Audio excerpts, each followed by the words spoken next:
Every year, 10,000 beekeepers die because they got stung and were allergic but didn't know. Let's talk about it.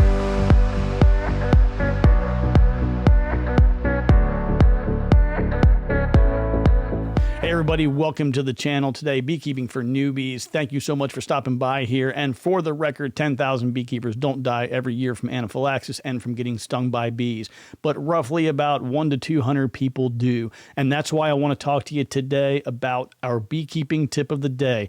Make sure that you always have an EpiPen. Okay, this is really, really critically important. A lot of people think, well, I've never had an issue before. I've been stung in the past and it's not a problem. We have two beekeepers who are listeners of the podcast. They are members of our Discord room and we become friends over the years. One of them was beekeeping. Everything was going great. And then about like a year or so in, he had gotten a sting that caused a pretty serious reaction. And I know he's kind of throttled things back a little bit on his beekeeping, but he's taking extra measures to make sure that he's protected. Another guy had basically, same thing, a listener of the podcast. He's a local guy, full on anaphylaxis in his driveway when he stepped on a bee just walking through his driveway. So if you have the ability to get allergy tested and have them be able to specifically test you for honeybees and wasps and other types of, the presence of those antibodies within you, that's a great way to go. But no matter what, you always want to have your EpiPen with you because there's always a possibility that even if you are 100% okay, you may have a child, a grandchild, or someone else who's a friend who's just checking things out. They get stung. They had no idea they were allergic. And next thing you know, they're having a reaction. Now, right here is an example. This is a trainer. When you get them, you're going to get a kit. And when you fill your prescription, they're going to come in a 2-pack. At least that's the way I've always seen them. So with that, you get a trainer. So here's the trainer right here. And it is clearly labeled and marked as trainer.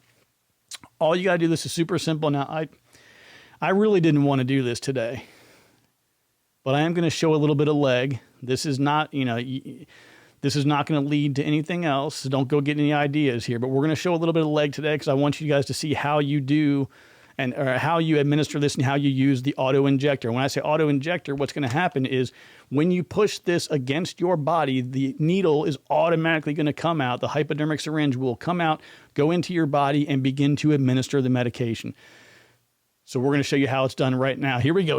All right. See right here? Okay.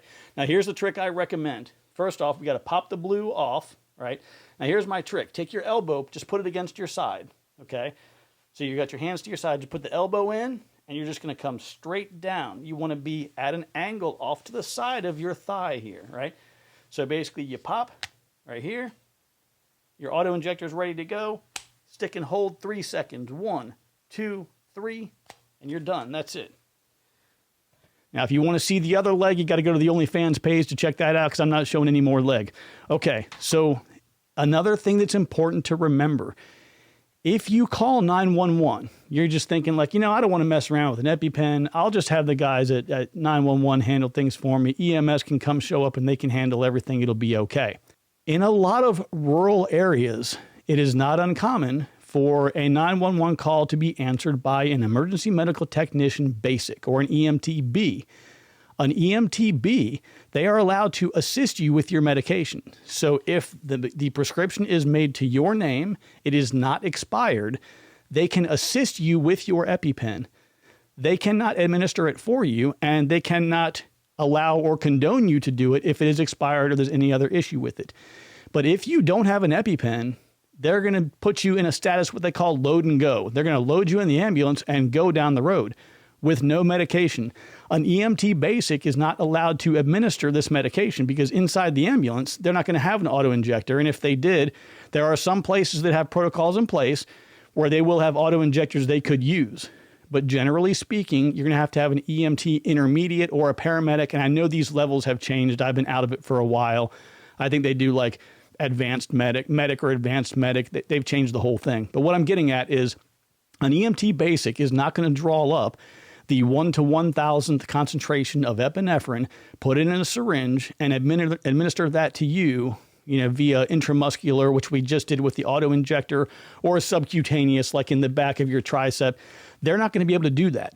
So they're going to give you oxygen, be supportive to you and be like, hey, you'll be okay, buddy, hang in there. And they're taking you to the ambulance. So make sure that you have your own EpiPen on hand. So folks, I hope you enjoyed the first installment of our beekeeping tip of the day. I'm doing this every day for the month of September. If it sticks and you guys enjoy it, please let me know. The best way to let me know or thank me is to subscribe to the channel and like the video.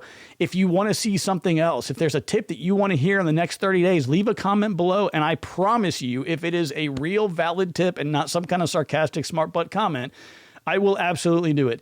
And like I said, if you guys like it and you think it's worth continuing on, we'll do it for the rest of the year as long as I can make it happen. Outside of that, take care, be kind to one another. Remember that I love you and there's nothing you can do about it. We'll talk to you soon.